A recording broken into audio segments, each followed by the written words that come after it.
ബേപ്പൂർ നിയോജക മണ്ഡലത്തിൻ്റെ ഈ വികസന ജാഥ ഉദ്ഘാടനം ചെയ്ത ബഹുമാന്യനായ VKC, ഇടതുപക്ഷ ജനാധിപത്യ മുന്നണിയുടെ നേതാക്കൾ, ഇവിടെ മുഖ്യ പ്രഭാഷണത്തിനെത്തിയ SFIയുടെ കേരള സംസ്ഥാന കമ്മിറ്റിയുടെ പ്രസിഡന്റ് സഖാവ് ശിവപ്രസാദ്, പ്രിയപ്പെട്ടവരെ, ഇവിടെ വളരെ വിശദമായി ശിവപ്രസാദും പിന്നീട് ഗിരീഷും മറ്റ് LDF നേതാക്കളും സംസാരിക്കാനുള്ളത് കൊണ്ട് ഞാൻ വളരെ സമയമെടുത്ത് സംസാരിക്കുന്നില്ല.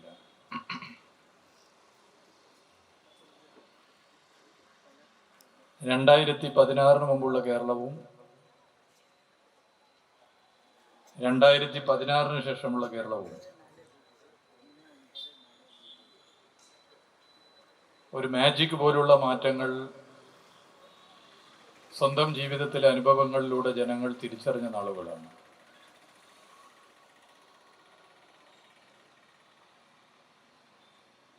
പവർ കട്ട്, ലോഡ് ഷെഡിങ് 2016 മുമ്പ് കേരളത്തിൽ നിത്യ സംഭവമായിരുന്നു. ഇന്ന് പവർ കട്ടിനെയും ലോഡ് ഷെഡിങ്ങിനെയും കുറിച്ച് പുതിയ തലമുറക്ക് അനുഭവം ഇല്ലാത്തതാണ്. UDF ഭരിക്കുന്ന കാലം കേരളം ഭരണ കെടുകാര്യസ്ഥതയുടെ മൂലം ഇരുട്ടിലായിരുന്നെങ്കിൽ ഇടതുപക്ഷ ജനാധിപത്യ മുന്നണിയുടെ ഭരണകാലത്തെ കേരളം നിശ്ചയദാർഢ്യത്തിന്റെ പര്യായമായി വെളിച്ചത്തിലേക്ക് കടന്നുപോകുന്നു. ഇതൊരു ഉദാഹരണം മാത്രമാണ്.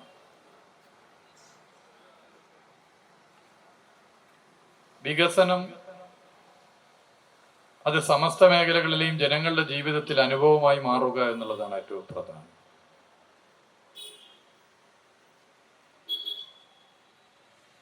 ഇടതുപക്ഷ ജനാധിപത്യ മുന്നണിയുടെ സർക്കാർ കേരളത്തിന്റെ ചരിത്രത്തിൽ ആദ്യമായി തുടർച്ചയായി 10 വർഷത്തിന്റെ ഭരണം പൂർത്തീകരിക്കുകയാണ്. മുമ്പ് കേരളത്തിൽ 5 വർഷം ഒരു മുന്നണി ഭരിച്ചാൽ 5 വർഷം മറ്റൊരു മുന്നണിയാണ്. അതിൽ നിന്നും ഒരു മാറ്റം. ചരിത്രത്തിൽ ആദ്യമായി ഒരു മുന്നണി തന്നെ തുടർച്ചയായി ഭരിക്കുന്ന സ്ഥിതി ഉണ്ടായ തെരഞ്ഞെടുപ്പായിരുന്നു 2023.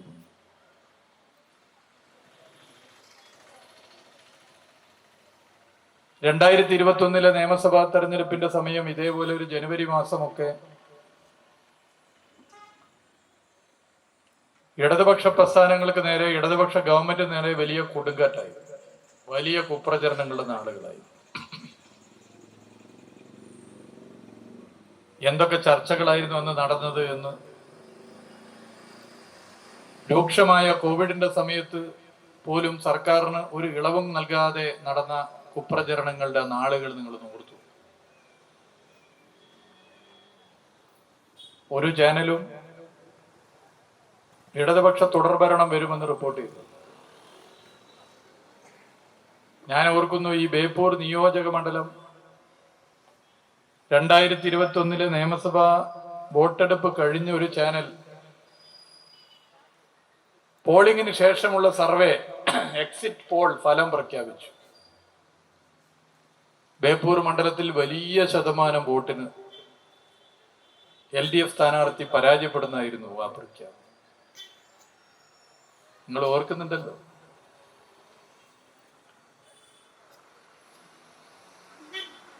രണ്ടായിരത്തി 2021 ജനുവരി മാസമൊക്കെ നിങ്ങളൊന്ന് ഓർത്തു.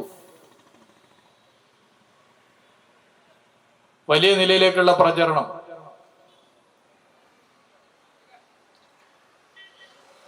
നമ്മുടെ സർക്കാരിനെതിരെയും നമ്മുടെ മുന്നണിക്കെതിരെയും നാട്ടിൽ നടന്നിരുന്നു.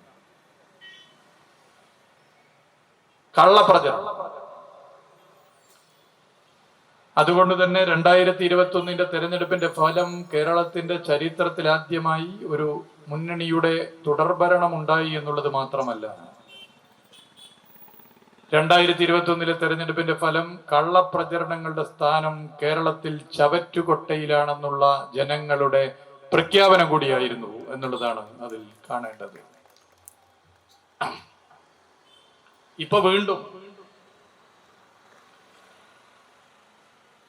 ഇടതുപക്ഷ ഭരണം ഇനിയും കേരളത്തിൽ തുടരുമെന്ന് കണ്ടപ്പോൾ അതേ കള്ളപ്രചരണങ്ങൾ അതിശക്തമായി അഴിച്ചുവിടുന്ന ഒരു സമയമാണ്.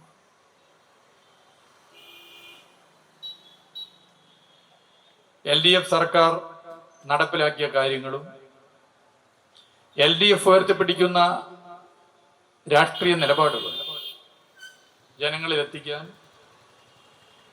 LDFന്റെ 3 സമുന്നതരായ നേതാക്കളുടെ നേതൃത്വത്തിൽ സംസ്ഥാന ജാഥകൾ നടത്തുകയാണ്. സഖാക്കൾ MV ഗോവിന്ദൻ മാസ്റ്റർ, ബിനോയ് വിശ്യം, ജോസ് കെ മാണി. വടക്കൻ ജാഥ സഖാവ് MV ഗോവിന്ദൻ മാസ്റ്ററുടെ നേതൃത്വത്തിലാണ്. അത് ഫെബ്രുവരി മാസം 9 ബേപ്പൂർ നിയോജക മണ്ഡലത്തിലെത്തും. LDF MLA-മാരുള്ള എല്ലാ മണ്ഡലങ്ങളിലും MLA-മാരുടെ നേതൃത്വത്തിൽ ആ മണ്ഡലത്തിൽ നടത്തിയ വികസന പ്രവർത്തനങ്ങൾ ജനങ്ങളിൽ എത്തിക്കുവാൻ ഇതുപോലെ വാഹന പ്രചരണ ജാഥകൾ സംഘടിപ്പിക്കും. ആ തീരുമാനത്തിന്റെ ഭാഗമാണ് ബേപ്പൂർ നിയോജക മണ്ഡലത്തിൽ വികസനം ജനങ്ങളിൽ കൂടുതൽ എത്തിക്കാൻ വേണ്ടി ഇതുപോലുള്ള ജാഥ സംഘടിപ്പിക്കും.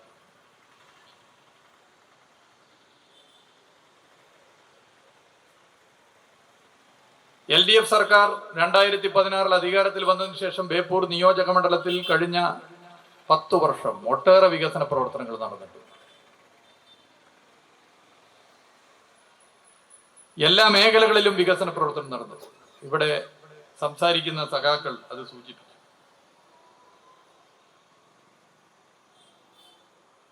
(2016) മുതൽ 2021 വരെ സഖാ VKC MLA ആയപ്പോൾ ഈ മണ്ഡലത്തിൽ ഒട്ടേറെ വികസന പ്രവർത്തനങ്ങൾ നടന്നു.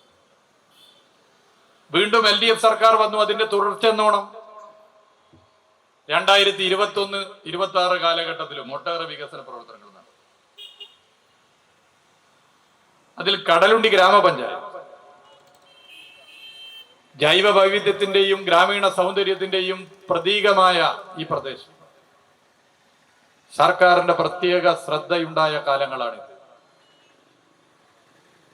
2021-26 കാലഘട്ടത്തിൽ LDF സർക്കാർ കടലുണ്ടി ഗ്രാമപഞ്ചായത്തിന് വേണ്ടി മാത്രം ചെലവഴിച്ച തുക, പ്രഖ്യാപിക്കപ്പെട്ട തുക 165,44 ലക്ഷം രൂപയാണ് എന്നുള്ളത് നിങ്ങളെ അറിയിക്കാൻ ഞാൻ ആഗ്രഹിക്കുക. അതിന് മറ്റു വിശദ വിവരങ്ങളിലേക്ക് ഞാൻ പോകുന്നു. നമ്മൾ ഏറ്റവും അധികം ശ്രദ്ധിക്കേണ്ട ഉന്നതി, 2 ഉന്നതികൾക്ക് വേണ്ടി 1 കോടി രൂപ വീതം ഈ പഞ്ചായത്തിൽ പണം ചെലവഴിച്ചു. അവിടുത്തെ ജനങ്ങൾക്ക് വേണ്ടി പ്രത്യേക ശ്രദ്ധ ഇതിന്റെ ഭാഗമായി വെച്ചു പുലർത്തി. ആ ഉന്നതികളിൽ ആവശ്യമായ കാര്യങ്ങൾ അത് ഈ തുക വെച്ച് പ്രത്യേകം ചെലവഴിച്ചു പോകാൻ വേണ്ടി ശ്രദ്ധിച്ചു.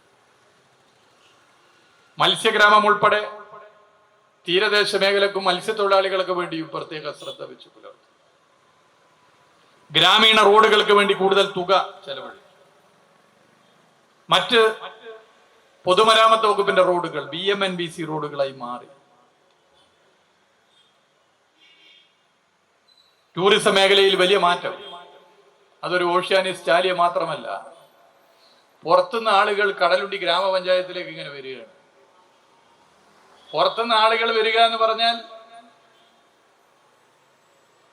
കടലുണ്ടി ഗ്രാമപഞ്ചായത്തിന് പുറത്ത് കോഴിക്കോട് ജില്ലയിലുള്ളവർ മാത്രമല്ല, മലപ്പുറം ജില്ലയിലും കണ്ണൂർ ജില്ലയിലും തൃശൂർ ജില്ലയിലും ഉൾപ്പെടെയുള്ള കേരളത്തിന്റെ വിവിധ ഭാഗങ്ങളിലുള്ളവർ മാത്രമല്ല,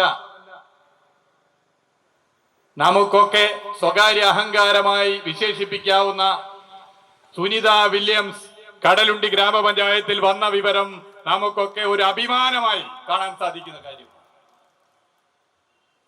സംസ്ഥാന സർക്കാർ LDF സർക്കാർ വന്നതിന് ശേഷം ആരംഭിച്ച KLF കേരള ലിറ്ററേച്ചർ ഫെസ്റ്റിവൽ അതിന്റെ 5ാം എഡിഷന് സുനിത വില്യംസ് വന്നപ്പോൾ കോഴിക്കോട് കാണേണ്ട ടൂറിസ്റ്റ് കേന്ദ്രങ്ങളെ കുറിച്ചും ഭക്ഷണത്തിന്റെ പ്രത്യേകതകളെ കുറിച്ചുമൊക്കെ ഞങ്ങൾ സംസാരിച്ചു. അപ്പോ തിരക്ക് കൂടുതലുള്ള സ്ഥലത്തേക്ക് പ്രോട്ടോകോൾ പ്രകാരം പോകുന്നതിന് ചില പ്രയാസങ്ങളും ഉണ്ട്.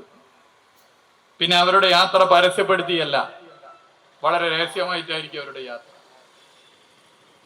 ചില പ്രത്യേക കോഴിക്കോടൻ ഭക്ഷണവും അവർക്ക് പ്രത്യേക ഇഷ്ടമാണ്. ഭക്ഷണം ഇഷ്ടമുള്ള ഒരു സ്റ്റേജിലും സദസ്സിലൊക്കെ ഇരിക്കുന്നുണ്ട്, നമുക്ക് അറിയുന്ന പലരും ഉണ്ട്. അപ്പൊ അതിനെക്കുറിച്ചൊക്കെ വിശദീകരിച്ചു. അവര് പോയി വന്നതിന് ശേഷം കടലുണ്ടി പഞ്ചായത്തിനെ കുറിച്ച് പറഞ്ഞ അഭിപ്രായം, ഇവിടുത്തെ ജനങ്ങളെ കുറിച്ച് പറഞ്ഞ അഭിപ്രായം, അവരെ അതിന്റെ ഭാഗമായി കടലുണ്ടി റിസർവിൽ അതുപോലെ തന്നെ കണ്ടൽക്കാടും കടലുണ്ടി പുഴയും ഒക്കെ ആസ്വദിച്ചിട്ടാണ് അവർ പോയത്. സുനിത വില്യംസ് കടലുണ്ടി പഞ്ചായത്തിൽ വന്നു. നിരവധി പേർ കടലുണ്ടി പഞ്ചായത്തിലേക്ക് വരുന്നു.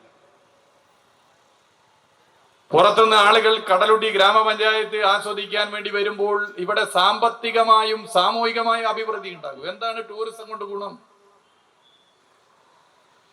കടല വിൽക്കുന്നവർ, നെല്ലിക്ക വിൽക്കുന്നവർ, മാങ്ങ വിൽക്കുന്നവർ മുതൽ ഓട്ടോറിക്ഷ തൊഴിലാളികൾ മുതൽ സമസ്ത മേഖലകളിലുള്ള ജനങ്ങളുടെയും ജീവിതത്തിൽ അഭിവൃദ്ധി ഉണ്ടാകും. എത്രയെത്ര രാജ്യങ്ങൾ ടൂറിസം കൊണ്ട് രക്ഷപ്പെട്ടു. ടൂറിസം കൊണ്ട് മാത്രം രക്ഷപ്പെട്ട ലോക രാജ്യങ്ങൾ നിരവധിയാണ്. അതേ സാധ്യതയാണ് കൂടുതൽ അഭിവൃദ്ധിയിലേക്ക് എത്താൻ കടലുണ്ടിക്കുള്ളത്. ഇപ്പൊ ഓഷ്യാനിക് സ്റ്റാലിയത്തിലും കമ്മ്യൂണിറ്റി റിസർവിലും പക്ഷി സങ്കേതിക കേന്ദ്രവും അതുപോലെ മറ്റിടങ്ങളുമൊക്കെ കാണാൻ എത്രയെത്ര ആളുകൾ. എല്ലാ മേഖലകളിലും മാറ്റം പൊതുവെ കാണാൻ സാധിക്കും. ഇവിടുത്തെ റോഡുകൾ, ഈ ഗ്രാമപഞ്ചായത്തിലെ റോഡുകൾ നിങ്ങൾ നോക്കി. സുനിത വില്യംസിന് ഒരു സംശയമില്ലാതെ പറയാൻ സാധിക്കും, അവർ താമസിച്ച ഹോട്ടൽ മുതൽ ഈ റിസർവ് വരെ ഒരു കുഴി പോലും ഇല്ലാത്ത റോഡുകളിലൂടെയാണ് അവർ കാറിൽ യാത്ര ചെയ്തത് എന്നുള്ളത് തന്നെ അത് മാറ്റമാണ്. ഈ പഞ്ചായത്തിൽ എല്ലാവരും അംഗീകരിക്കുന്നു. പിന്നെ വികസനമൊക്കെ അനുഭവിക്കുന്നവരാണ് പറയുക. സ്വന്തം ജീവിതത്തിൽ വരുന്ന മാറ്റം ജനങ്ങൾ വിലയിരുത്തും. അല്ലേ? നമ്മളൊക്കെ വീട് കയറുന്നവരല്ലേ? ഇപ്പൊ പല സമയത്തും വീടുകളിൽ പോയി സംസാരിക്കുന്നതല്ലേ? ആളുകൾ നമ്മളോട് പറയുന്നുണ്ടല്ലോ. വികസനത്തെ കുറിച്ച് ജീവിത അനുഭവങ്ങളുള്ളവർ പറയും, അത് തടയാൻ ഒരാൾക്കും സാധിക്കില്ല, അതൊരു വസ്തുതയാണ്. എന്ത് കള്ളപ്രചരണം നടന്നാലും സ്വന്തം ജീവിതത്തിൽ അനുഭവിക്കുകയല്ലേ ജനങ്ങൾ. നാടിന്റെ മാറ്റം, ഇടതുപക്ഷ സർക്കാർ വന്നതിന് ശേഷം ഈ നാട്ടിൽ വന്ന മാറ്റം, കഴിഞ്ഞ 10 കൊല്ലം കടലുണ്ടി ഗ്രാമപഞ്ചായത്തിൽ സംസ്ഥാന സർക്കാരിന്റെ പ്രത്യേക ശ്രദ്ധ, ഇതൊക്കെ പൊതുവെ ആളുകൾ മനസ്സിലാക്കും. ഞാൻ അതിനെക്കുറിച്ച് കൂടുതൽ വിശദീകരിക്കുന്നില്ല, ഇവിടെ പറയും. അപ്പോ അടിസ്ഥാന മേഖല മുതൽ സമസ്ത മേഖലകളിലും സംസ്ഥാന സർക്കാർ പ്രത്യേകം ശ്രദ്ധിച്ചു ഇടപെട്ട് മുന്നോട്ട് പോയി. ഇതൊക്കെ ഓരോ പ്രദേശത്തും ജനങ്ങളിൽ കൂടുതൽ എത്തിക്കാൻ വേണ്ടിയാണ് ഇത്തരത്തിലുള്ള ജാഥ സംഘടിപ്പിക്കുന്നത്. ഞാൻ അതിന്റെ മറ്റു വശങ്ങളിലേക്കൊന്നും കിടക്കുന്നില്ല. ഇവിടെ ബഹുമാനപ്പെട്ട VKC ചില കാര്യം ചൂണ്ടിക്കാട്ടിയത്, കേരളത്തിലെ ജനങ്ങളുടെ പ്രത്യേകത ഓരോ തെരഞ്ഞെടുപ്പിലും വ്യത്യസ്ത രീതിയിൽ വോട്ട് ചെയ്യുന്നവരാണ് കേരളത്തിലെ ജനങ്ങൾ. ഇപ്പോ ത്രിതല പഞ്ചായത്ത് 3 വോട്ട് ചെയ്യാൻ പറ്റുന്നവരാണല്ലോ പഞ്ചായത്തിലുള്ളവർ. ഗ്രാമപഞ്ചായത്തിലെയും ബ്ലോക്ക് പഞ്ചായത്തിലെയും ജില്ലാ പഞ്ചായത്തിലെയും സ്ഥാനാർത്ഥികൾക്ക് ഒരുപോലെയാണ് വോട്ട് കിട്ടിയത്. ഒരേ മനുഷ്യരല്ലേ വോട്ട് ചെയ്യുക, വ്യത്യസ്ത വോട്ടാണ്. ഇനി അത് പോട്ടെ, കേരളത്തിൽ 1991-ലും 1996-ലും നിയമസഭയിലേക്കും ലോകസഭയിലേക്കും ഒരുമിച്ച് ആ തെരഞ്ഞെടുപ്പ് നടന്നു. 1991-ൽ 4 വർഷം പൂർത്തീകരിച്ച VK നായനാർ നയിക്കുന്ന LDF സർക്കാർ ജില്ലാ കൗൺസിൽ തെരഞ്ഞെടുപ്പ് കഴിഞ്ഞപ്പോൾ ലോക്സഭാ തെരഞ്ഞെടുപ്പ് വന്നപ്പോ ഒരുമിച്ച് തെരഞ്ഞെടുപ്പ് നടത്താൻ തീരുമാനിച്ചു. പഴയ സഖാക്കളൊക്കെ ഇവിടെ ഇല്ലേ, ചായച്ചുട്ടിയേട്ടനൊക്കെ ഇവിടെ ഇരിക്കുന്നു, എല്ലാവരും ഉണ്ട്. സാക്ഷരത നടപ്പിലാക്കിയ സർക്കാർ ജില്ലാ കൗൺസിൽ തൂത്തുവാരി. ലോക്സഭാ തെരഞ്ഞെടുപ്പ് ഒരു വർഷം ബാക്കി നിൽക്കെ തെരഞ്ഞെടുപ്പിന് നേരിട്ടു. എല്ലാവരും അന്ന് തുടർഭരണം ഉറപ്പിച്ചത്. അപ്പോഴാണ് രാജീവ് ഗാന്ധി കൊല്ലപ്പെടുന്നത്. പിന്നെ അതിന്റെ ഭാഗമായിട്ടുള്ള സംഭവ വികാസങ്ങൾ, ഒരു സഹതാപ തരംഗം കേരളത്തിലുണ്ടായി. അന്ന് ബേപ്പൂർ നിയമസഭാ മണ്ഡലത്തിന്റെ ഒരു പ്രത്യേകത കോലീബി സ്ഥാനാർത്ഥിയായി. കോലീബി സ്ഥാനാർത്ഥിയായിരുന്നു ബേപ്പൂരിൽ മത്സരിച്ച്. വോട്ടിന്റെ കണക്ക് നോക്കിയാൽ കോലീബി സ്ഥാനാർത്ഥി ജയിക്കണം. എന്നാൽ വോട്ടെണ്ണിയപ്പോൾ നമ്മുടെ സഖാവ് ടി കെ ഹംസ ഉജ്ജ്വല വിജയം നേടിയ തെരഞ്ഞെടുപ്പായിരുന്നു 991 തെരഞ്ഞെടുപ്പ്. അന്ന് ലോകസഭാ തെരഞ്ഞെടുപ്പും നിയമസഭാ തെരഞ്ഞെടുപ്പും ഒരുമിച്ച് 2 വോട്ട് ചെയ്യുന്ന വോട്ടർമാർ കേരളത്തിൽ ലോക്സഭാ തെരഞ്ഞെടുപ്പിൽ LDFന് കിട്ടിയ വോട്ട് വിഹിതത്തെക്കാൾ കൂടുതലായിരുന്നു നിയമസഭാ തെരഞ്ഞെടുപ്പിൽ LDFന് കിട്ടിയത്. അതായത് ലോക്സഭയിൽ UDFന് ചെയ്ത പലരും നിയമസഭയിൽ ഒരേ സമയത്ത് പോളിംഗ് ബൂത്തിൽ പോയപ്പോൾ ഒരേ മനുഷ്യൻ നിയമസഭയിൽ LDFന് ചെയ്തു. 1996 ദേവഗൌഡയും IK ഗുജറാളിനെയും പ്രധാനമന്ത്രിമാരാക്കാൻ ദേശീയ മുന്നണിക്ക് രാജ്യം വോട്ട് ചെയ്ത തെരഞ്ഞെടുപ്പ്. അന്ന് ഇതേപോലെ നിയമസഭയിലും ലോകസഭയിലും ഒരുമിച്ച് വോട്ട് ചെയ്തപ്പോൾ അന്നും ലോക്സഭയിൽ UDFന് വോട്ട് ചെയ്യാതെ LDFന് വോട്ട് ചെയ്ത കാലത്തും നിയമസഭയിൽ LDF സ്ഥാനാർത്ഥികൾക്ക് കൂടുതൽ വോട്ട് കിട്ടി. കേരളത്തിലൊന്നും തെരഞ്ഞെടുപ്പിൽ വോട്ട് ചെയ്യുമ്പോൾ ജനങ്ങൾ ഇങ്ങനെ ചിന്തിക്കുന്നു. ഇനി തദ്ദേശ സ്വയംഭരണ സ്ഥാപന തെരഞ്ഞെടുപ്പ് 2010, 2015, 2020 തദ്ദേശ സ്വയംഭരണ സ്ഥാപന തെരഞ്ഞെടുപ്പിൽ ഇടതുപക്ഷ ജനാധിപത്യ മുന്നണിക്ക് കേരളത്തിൽ കിട്ടിയ വോട്ട് വിഹിതം അത് കഴിഞ്ഞ് മാസങ്ങൾ കഴിഞ്ഞ നിയമസഭാ തെരഞ്ഞെടുപ്പായപ്പോൾ 4-5% വോട്ട് വർദ്ധിച്ചു എന്നുള്ളതാണ് കണക്ക്. 4%-ലധികം വോട്ട് വർദ്ധിച്ചു. 2010 തദ്ദേശ സ്വയംഭരണ സ്ഥാപന തെരഞ്ഞെടുപ്പിൽ LDFന് കിട്ടിയ സംസ്ഥാനത്തെ വോട്ട് വീതത്തെക്കാൾ എത്രയോ വർധനവ് 2011 ഉണ്ടായി. അന്ന് 68 സീറ്റ് കിട്ടി. 2 സീറ്റിനാ പോയത്. ഒരു 2020 ക്രിക്കറ്റിലെ ലാസ്റ്റ് ഓവറിൽ ലാസ്റ്റ് ബോളിൽ റൺഔട്ടായി തോറ്റതുപോലെയാണ് അന്ന് LDF പരാജയപ്പെട്ടത്. ഞാൻ അപ്പോഴും ഓർക്കുന്നു, ഒരു ചാനൽ സ്റ്റുഡിയോയിൽ ചർച്ചയിൽ പങ്കെടുക്കുകയായിരുന്നു. വോട്ടിങ്ങനെ എണ്ണുമോ എന്താവെന്ന് പറയാൻ പറ്റാത്ത സ്ഥിതി. 2010 തദ്ദേശ തെരഞ്ഞെടുപ്പിൽ കിട്ടിയ വോട്ട് വീതത്തെക്കാൾ കൂടുതൽ കിട്ടി. 2015 തദ്ദേശ തെരഞ്ഞെടുപ്പിൽ സംസ്ഥാനത്ത് കിട്ടിയ വോട്ട് വീതത്തെക്കാൾ കൂടുതൽ വോട്ട് 2016 നിയമസഭാ തെരഞ്ഞെടുപ്പിൽ. 2020 തദ്ദേശ സ്വയംഭരണ സ്ഥാപന തെരഞ്ഞെടുപ്പിൽ സംസ്ഥാനത്ത് LDFന് കിട്ടിയതിനേക്കാൾ വോട്ട് നിയമസഭാ തെരഞ്ഞെടുപ്പിൽ 2021 കിട്ടി. നിയമസഭാ തെരഞ്ഞെടുപ്പ് വരുമ്പോൾ സംസ്ഥാനത്ത് ഇടതുപക്ഷ ഭരണം എല്ലാ നിലയിലും വേണ്ടതുണ്ട് എന്ന് ചിന്തിക്കുന്ന വലിയൊരു ജനവിഭാഗങ്ങളുണ്ട്. നിങ്ങൾ 2020 തദ്ദേശ സ്വയംഭരണ സ്ഥാപന തെരഞ്ഞെടുപ്പ് ഈ കടലുണ്ടി പഞ്ചായത്ത് ഒന്ന് ചിന്തിച്ചു നോക്കൂ. 1 സീറ്റിനാ ഭരണം കിട്ടിയത്. 1 സീറ്റിന് അല്ലെ, ഒറ്റ സീറ്റിലെ കിട്ടിയ. അത് കഴിഞ്ഞ് മാസങ്ങൾ കഴിഞ്ഞ് 2021 നിയമസഭാ തെരഞ്ഞെടുപ്പിൽ LDF സ്ഥാനാർത്ഥിക്ക് ഈ കടലുണ്ടി ഗ്രാമപഞ്ചായത്ത് നൽകിയ ലീഡ് 6000-ഓളം വോട്ടിന്റെ ലീഡാണ് എന്നുള്ളത് ഒരു വസ്തുതയാണ്. 3 മാസം കൊണ്ട് വന്ന് മാറ്റാം. ഇതാണ് ചരിത്രം. ഈ ചരിത്രം പൊതുവെ ജനങ്ങൾ സംസ്ഥാനത്ത് ഭരിക്കുമ്പോൾ സുരക്ഷിതമായി ജീവിക്കാൻ, അഴിമതിയില്ലാത്ത ഭരണം ഉറപ്പുവരുത്താൻ, വികസനം നല്ല നിലയിൽ നടക്കാൻ, ജനക്ഷേമ പ്രവർത്തനങ്ങൾ മുടങ്ങാതെ മുന്നോട്ട് പോകാൻ ഇടതുപക്ഷ ജനാധിപത്യ മുന്നണിയുടെ സർക്കാരാണ് വേണ്ടത് എന്ന് ചിന്തിക്കുന്നവരാണ്. സുരക്ഷിതമായി ജീവിക്കാൻ സാധിക്കുന്ന നാട്, അത് വളരെ പ്രധാനമല്ലേ? ഇന്ത്യയിലെ ഓരോ സംസ്ഥാനം എടുത്ത് പരിശോധിച്ചാലും മതവർഗീയ ധ്രുവീകരണത്തിന്റെ ഭാഗമായി കലാപങ്ങൾ ഉണ്ടാകും. കമ്മ്യൂണൽ റൈറ്റ്സ് ഉണ്ടാകാതിരിക്കണം. ഇന്ത്യയിൽ എന്നാൽ ഓരോ സംസ്ഥാനത്തും ദൗർഭാഗ്യവശാൽ അതുണ്ടാകുന്നു. കേരളത്തിലുണ്ടോ? കേരളത്തിൽ ഉണ്ടായിരുന്ന ഒരു കാലമില്ലേ? 2016 മുതൽ 2026 എത്തുന്ന ഈ നിമിഷം വരെ കേരളത്തിൽ മതവർഗീയ കലാപങ്ങളില്ല. എന്തുകൊണ്ട്? ഇടതുപക്ഷ ജനാധിപത്യ മുന്നണിയുടെ ഗവൺമെന്റ് മുഖം നോക്കാതെ അത്തരം വിഷയങ്ങൾ നിലപാടെടുക്കും. ഞാനൊരു 5-10 ദിവസം മുമ്പ് പോലീസിന്റെ ഒരു പരിപാടിയിൽ പങ്കെടുക്കാൻ ടൗൺ പോലീസ് സ്റ്റേഷനിലൂടെ പോയിരുന്നു. അത് പോലീസ് സേനയുടെ ചില പുതിയ പ്രവർത്തനങ്ങളുടെ ഉദ്ഘാടനമായിരുന്നു. അവിടെ ഞാൻ ചൂണ്ടിക്കാട്ടി, നമ്മൾ ക്രമസമാധാന നില പരിപാലനം കേരളം നമ്പർ 1 സ്റ്റേറ്റ് ആണ് എന്നൊക്കെ ഇങ്ങനെ പറഞ്ഞു പോകലാണ്. വർഗീയ കലാപം, വർഗീയ ധ്രുവീകരണം ഇടതുപക്ഷം ഭരിക്കുമ്പോൾ കേരളത്തിലില്ല. അതിലെന്താണ് സർക്കാരിന്റെ റോൾ? അതിലെന്താണ് പോലീസിന്റെ റോൾ? അത് പരമപ്രധാനല്ലേ? എവിടെയെങ്കിലും എന്തെങ്കിലും ചെറിയ പോരായ്മയുണ്ടെങ്കിൽ രഹസ്യ പോലീസ് വിഭാഗം അത് അറിയിക്കും. അതിൽ കക്ഷി ചേരാതെ മെറിറ്റ് അടിസ്ഥാനത്തിൽ പോലീസ് നിലപാടെടുത്താൽ അത് ഒഴിവാക്കാൻ പറ്റും.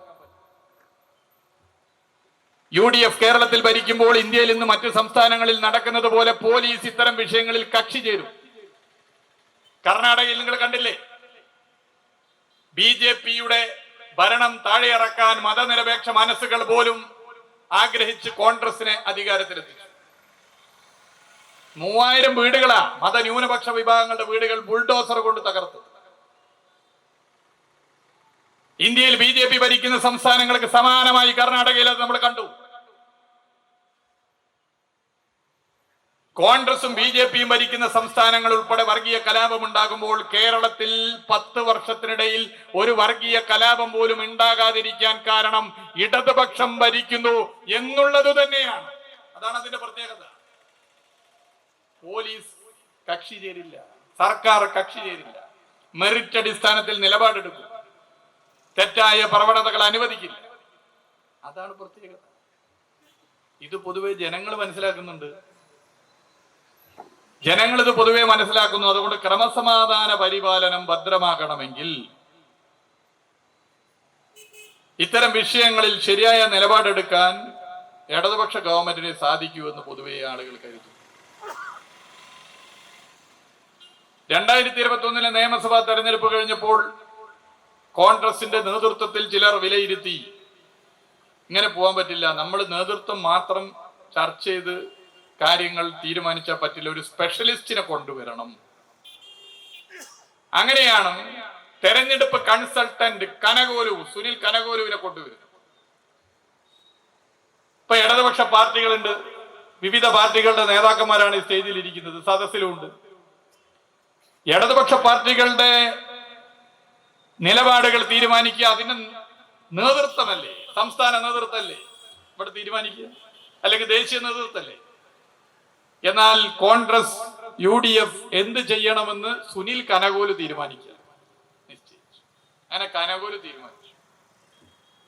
അതിൽ കനകോലു പറഞ്ഞു, കേരളത്തിൽ ഇടതുപക്ഷത്തെ സൈഡ് ലൈൻ ചെയ്യണമെങ്കിൽ 2021 തുടർ ഭരണത്തിന്റെ പല കാരണങ്ങളുണ്ട്. ഒന്ന് സർക്കാരിന്റെ വിശ്വാസ്യത, ഒന്ന് ഈ പറയുന്ന മതനിരപേക്ഷത കാത്തു സംരക്ഷിക്കണമെങ്കിൽ ഇടതുപക്ഷം തുടരണം. ഇങ്ങനെയൊക്കെ കരുതുന്ന UDFന് പരമ്പരാഗതമായി വോട്ട് ചെയ്യുന്ന കോൺഗ്രസ്സുകാരും ലീഗുകാരും ഒക്കെ ഉൾപ്പെടെ വലിയൊരു ജനങ്ങളുണ്ട്. അവരുടെ മനസ്സിൽ ആദ്യം ഇത് തകർക്കണം. 2021 ഇടതുപക്ഷം അധികാരത്തിൽ വരുന്നതിന് പല കാരണങ്ങളുണ്ട്. അതിലൊരു കാരണം, പല കാരണങ്ങളിൽ ഒരു കാരണം കേരളത്തിലെ മുഖ്യമന്ത്രിയോട് കേരളത്തിലെ മതനിരപേക്ഷ മനസ്സിനുള്ള വിശ്വാസ്യതയാണ്. അത് അടിച്ചു പൊളിക്കണം. അങ്ങനെ അടിച്ചു പൊളിക്കാൻ തീരുമാനിച്ചതിന്റെ ഭാഗമായിട്ടാണ് ഇപ്പൊ കുറെ കള്ളപ്രചരണ വേലകൾ വളരെ ബോധപൂർവം ഇറക്കുന്നത്. ആ കള്ളപ്രചരണങ്ങൾ ഇങ്ങനെ അടിച്ചടിച്ച് കേരളത്തിലെ മതനിരപേക്ഷ മനസ്സുകളിൽ ഇടതുപക്ഷ സർക്കാരിനെയും മുഖ്യമന്ത്രിയെയും കരിവാരി തേച്ച് ഒരു അകൽച്ച സൃഷ്ടിക്കുക, അതിലൂടെ അധികാരത്തിൽ വരിക, ഇതാണ് ലക്ഷ്യം. എന്നാൽ ജനങ്ങൾ ഇത് കാര്യങ്ങൾ തിരിച്ചറിഞ്ഞ് മുന്നോട്ട് വരുന്നു. ഇടതുപക്ഷം ദുർബലപ്പെട്ടാൽ മതനിരപേക്ഷതക്കാണ് പോറൽ. ഏത് മതത്തിൽ വിശ്വസിക്കുന്നവരായിക്കൊള്ളട്ടെ, മതസൗഹാർദ്ദം തകരുന്ന ഒരു അന്തരീക്ഷം സർക്കാർ തന്നെ നേതൃത്വം കൊടുത്തുണ്ടാക്കിയാൽ കേരളത്തിന് സ്ഥിതി അപകടകരമാകും. കേരളം വലിയ അപകടത്തിലേക്ക് പോകും. അതുകൊണ്ട് അത് ഉണ്ടാകരുത് എന്ന് ചിന്തിക്കുന്നവരാണ് ജനങ്ങളിൽ ഭൂരിപക്ഷം. ആ ചിന്താഗതി ശക്തിപ്പെട്ടു വരും. എന്നാൽ ഇവിടെ ബോധപൂർവം ഇത്തരം പ്രചരണങ്ങൾ അഴിച്ചുവിടുമ്പോൾ ഇപ്പോ ഇടതുപക്ഷത്തെ ആക്രമിക്കുന്നത് കേരളത്തിന്റെ മതനിരപേക്ഷതയാണ്, മതസാഹോദര്യത്തെയാണ്. ഇടതുപക്ഷം കേരളത്തിൽ ദുർബലപ്പെട്ടാൽ അവിടെ ദുർബലപ്പെടുന്നത് കേരളത്തിന്റെ മതസഹോദര്യമാണ്. ഇടതുപക്ഷത്തിന് എന്തെങ്കിലും പോറലേറ്റാൽ അവിടെ പ്രയാസപ്പെടുന്നത് കേരളത്തിന്റെ മതസഹോദര്യമാണ്. ഇത് പൊതുവെ ജനങ്ങൾ തിരിച്ചറിയും. ഇടതുപക്ഷ സർക്കാർ കേരളത്തിൽ ശക്തമായി നിലനിൽക്കേണ്ടത് കേരളത്തിലെ ഏത് മതത്തിൽ വിശ്വസിക്കുന്ന, മതസാഹോദര്യം ആഗ്രഹിക്കുന്ന മതനിരപേക്ഷ മനസ്സുകളുടെ ആവശ്യമാണ്. എന്തൊക്കെ കള്ളപ്രചരണം! ഇപ്പോ ഇടതുപക്ഷ ജനാധിപത്യ മുന്നണിയുടെ നേതൃത്വത്തിൽ SIR-നെതിരെ ഒരു സമരം ഫെബ്രുവരി 2-ാം തീയതി തീരുമാനിച്ചപ്പോ ഒരാൾ ചോദിക്കണേ, LDF SIR-നെതിരെ സമരം, അപ്പൊ LDF അല്ലേ SIR കൊണ്ടുവന്നത്? അപ്പൊ വേറൊരാൾ പറഞ്ഞു LDF SIR കൊണ്ടുവന്നത്, SIR കൊണ്ടുവന്നത് ഫെഡറൽ സംവിധാന തത്വങ്ങളിൽ രാജ്യത്ത് കേന്ദ്ര സർക്കാർ അല്ലേ. നോക്കുമ്പോ ഈ പറഞ്ഞ ആളെ വീട്ടിൽ പോയി പറഞ്ഞു കൊടുത്തിരിക്കുകയാണ് ഇടതുപക്ഷ സർക്കാരാണ് SIR കൊണ്ടുവന്നത്. എങ്ങനെയുണ്ട് കള്ളത്തരം? ഇന്ന് SIR, നാളെ അത് പൗരത്വമായി മാറും. അതുകൊണ്ട് നാളെ ഒരു വിഭാഗത്തെ അകറ്റാൻ വേണ്ടിയാണ് SIR അത് കൊണ്ടുവരുന്നത് ഇടതുപക്ഷ സർക്കാരാണ്. എന്താ പ്രചരണം? ആർക്കെതിരെയാ പ്രചരണം? ഇടതുപക്ഷ ജനാധിപത്യ മുന്നണിക്കെതിരെ, ഇടതുപക്ഷ സർക്കാരിനെതിരെ. ഇന്ത്യ രാജ്യത്ത് പൗരത്വ നിയമം നടപ്പിലാക്കാനുള്ള ശ്രമം നടത്തിയപ്പോൾ ഇന്ത്യയിലെ എല്ലാ മതനിരപേക്ഷ സർക്കാരുകൾക്കും മാതൃകയായി ഒരു സർക്കാർ അതിന്റെ നിയമസഭാ സമ്മേളനത്തിൽ ആ സർക്കാർ നയിക്കുന്ന മനുഷ്യൻ എഴുന്നേറ്റ് നിന്ന് ഒരു പ്രമേയം അവതരിപ്പിച്ചു. ആ പ്രമേയം എന്റെ സംസ്ഥാനത്തിന്റെ മണ്ണിൽ ഈ നിയമം നടപ്പിലാക്കാൻ അനുവദിക്കില്ല. ആ എഴുന്നേറ്റ് നിന്ന് പ്രമേയം അവതരിപ്പിച്ച മനുഷ്യൻ ഒരു മുഖ്യമന്ത്രിയാണ്. ആ മുഖ്യമന്ത്രിയുടെ പേര് സഖാവ് പിണറായി വിജയനാണ് എന്ന് ഈ കേരളത്തിലെ മതനിരപേക്ഷ മനസ്സിനറിയാം. ആ മുഖ്യമന്ത്രിയെയും ആ സർക്കാരിനെയും SIR കൊണ്ടുവന്നവരാണ്, മതനിരപേക്ഷത തകർക്കാൻ വേണ്ടി ഇറങ്ങിയവരാണെന്നുള്ള കള്ള പ്രചരണം നടത്തുന്നു. ഇതാണെന്ന് കേരളത്തിൽ കണ്ടുകൊണ്ടിരിക്കുന്ന ഒരു പ്രത്യേകത. നേരത്തെ ഇത്തരം കള്ള പ്രചരണങ്ങൾ നടത്തുന്നതിനൊരു പരിധിയൊക്കെ ഉണ്ടായിരുന്നു. ഒരു പരിധിയില്ല. കനകോല് വന്നതിന് ശേഷം തോന്നിയതുപോലെയാണ് എന്തും പറയുക, എന്തും വിളിച്ചു പറയുക, എന്ത് അസമ്മതവും പറയുക. രാഷ്ട്രീയത്തെ മലീമസമാക്കുന്ന നിലയിലേക്ക് കേരളത്തിന്റെ രാഷ്ട്രീയത്തെ മാറ്റിമറിക്കുന്ന സ്ഥിതി ഉണ്ടാക്കുന്നു. ഇത് ആരെ സഹായിക്കാനാണ്? ഇത് ഈ നാടിനെ മതവർഗീയതയുടെ പേരിൽ ധ്രുവീകരണം സൃഷ്ടിച്ച് കോർപ്പറേറ്റ് താല്പര്യങ്ങൾ സംരക്ഷിച്ച് ജനക്ഷേമ പ്രവർത്തനങ്ങളെ അട്ടിമറിച്ച് സേവന മേഖലയിൽ നിന്നും സർക്കാർ പിന്തിരിയണമെന്ന് ആഗ്രഹിച്ച് ഇടപെടുന്ന നവ ഉദാരവൽക്കരണ നയം നടപ്പിലാക്കുന്ന ശക്തികളെ സഹായിക്കാനല്ലേ? ഇടതുപക്ഷ സർക്കാർ ദുർബലപ്പെട്ടാൽ, ഇടതുപക്ഷ പ്രസ്ഥാനം ദുർബലപ്പെട്ടാൽ ഇവിടെ ദുർബലപ്പെടുന്നത് ഈ നാട്ടിലെ സാധാരണ മനുഷ്യരാണ്. ഇവിടെ ദുർബലപ്പെടുന്നത് ഈ സംസ്ഥാനത്തെ മത സാഹോദര്യവും മതനിരപേക്ഷതയും. ഇത് പൊതുവെ ജനങ്ങൾ മനസ്സിലാക്കുന്നു. ആ തിരിച്ചറിവാണ് 2010-ലും 2015-ലും 2020-ലും തദ്ദേശ സ്വയംഭരണ സ്ഥാപന തെരഞ്ഞെടുപ്പുകളിൽ കിട്ടിയതിനേക്കാൾ കൂടുതൽ വോട്ട് കിട്ടി ഇടതുപക്ഷം മുന്നേറി. അതിന് സമാനമായ അന്തരീക്ഷം കേരളത്തിൽ വരുന്നത്. പിന്നെ ലോകസഭാ തെരഞ്ഞെടുപ്പ്, ദേശീയ രാഷ്ട്രീയത്തിൽ ഇടതുപക്ഷത്തിന് വോട്ട് ചെയ്തിട്ട് എന്ത് കാര്യം? BJP-യും കോൺഗ്രസും തമ്മിലല്ലേ മത്സരം, രാഹുൽ ഗാന്ധിയും നരേന്ദ്രമോദിയും തമ്മിലല്ലേ മത്സരം എന്നുള്ള പ്രചരണത്തിൽ പെട്ടുപോയി പലരും വോട്ട് ചെയ്തു. അങ്ങനെ വോട്ട് ചെയ്തു. വോട്ട് ചെയ്തവർ നിയമസഭാ തെരഞ്ഞെടുപ്പായപ്പോ മാറി ചെയ്തില്ലേ? ഇതെന്താ പുതിയ സംഭവം? 2019-ലെ ലോക്സഭാ തെരഞ്ഞെടുപ്പ് കഴിഞ്ഞപ്പോൾ കേരളത്തിൽ 20-ൽ 19 സീറ്റിലാ UDF ജയിച്ചത്. അന്ന് ഈ ബേപ്പൂർ നിയോജക മണ്ഡലത്തിൽ UDF സ്ഥാനാർത്ഥിക്ക് കിട്ടിയ ലീഡ് 10,000 വോട്ടാണ്. 10,000 വോട്ട്. 2019-ൽ 10,000 വോട്ടിന്റെ ലീഡ് ലോക്സഭാ തെരഞ്ഞെടുപ്പിൽ UDF നേടിയ ഇതേ ബേപ്പൂർ നിയോജക മണ്ഡലത്തിൽ 2021-ലെ നിയമസഭാ തെരഞ്ഞെടുപ്പിൽ 28,000 വോട്ടിന് LDF സ്ഥാനാർത്ഥി വിജയിക്കുന്ന സ്ഥിതിയുണ്ട്. അപ്പൊ 10,000-ൽ നിന്ന് 28,000-ലെത്തി. 19,000 പേർ